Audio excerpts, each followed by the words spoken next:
John, as we see WTI retreat, I'm curious, you think sort of the worst is over in terms of concerns on the geopolitical front, and we're going to kind of hang in the $60 range?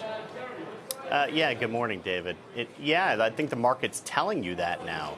We go 48 hours back, and in the aftermarket on Tuesday, right after the missiles were launched, Brent was at 70. Now we're at 63. So I think the market's telling you this is de-escalated. It's pretty much done. There are good reasons why it's de-escalated.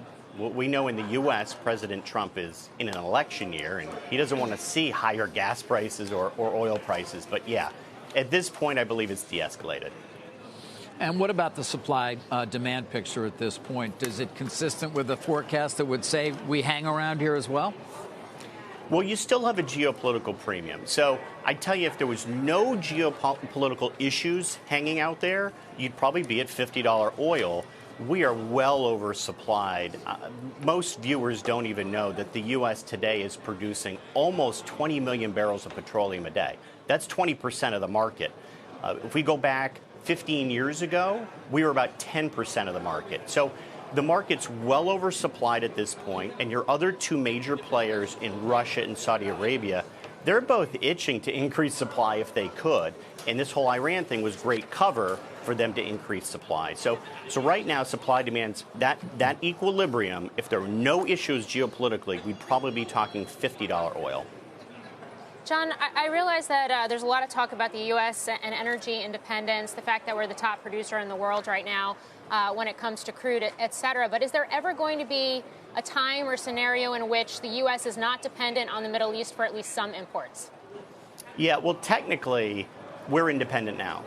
It's just more of a mismatch of assets for us. So we have plenty of natural gas. We have plenty of oil. But at this point, we just don't use it the same way. So we're going to be dependent on others for a while. And frankly, it's more efficient to be dependent on others back and forth. But if you actually want to draw borders around the United States and say, are we independent today? The answer is yes. Stocks of energy producers also have been getting hit, as you might expect. You know, last year, energy, broadly speaking, underperformed as a sector. Is that your expectation this year, given your forecast for prices?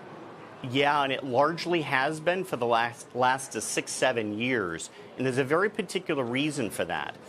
Oil prices, if you look at them in the last 5, 6, 7 years, they've really gone nowhere. They've kind of trended sideways for a while. And when that happens, Wall Street does not increase their PE multiples towards energy stocks. They basically let that multiple slide.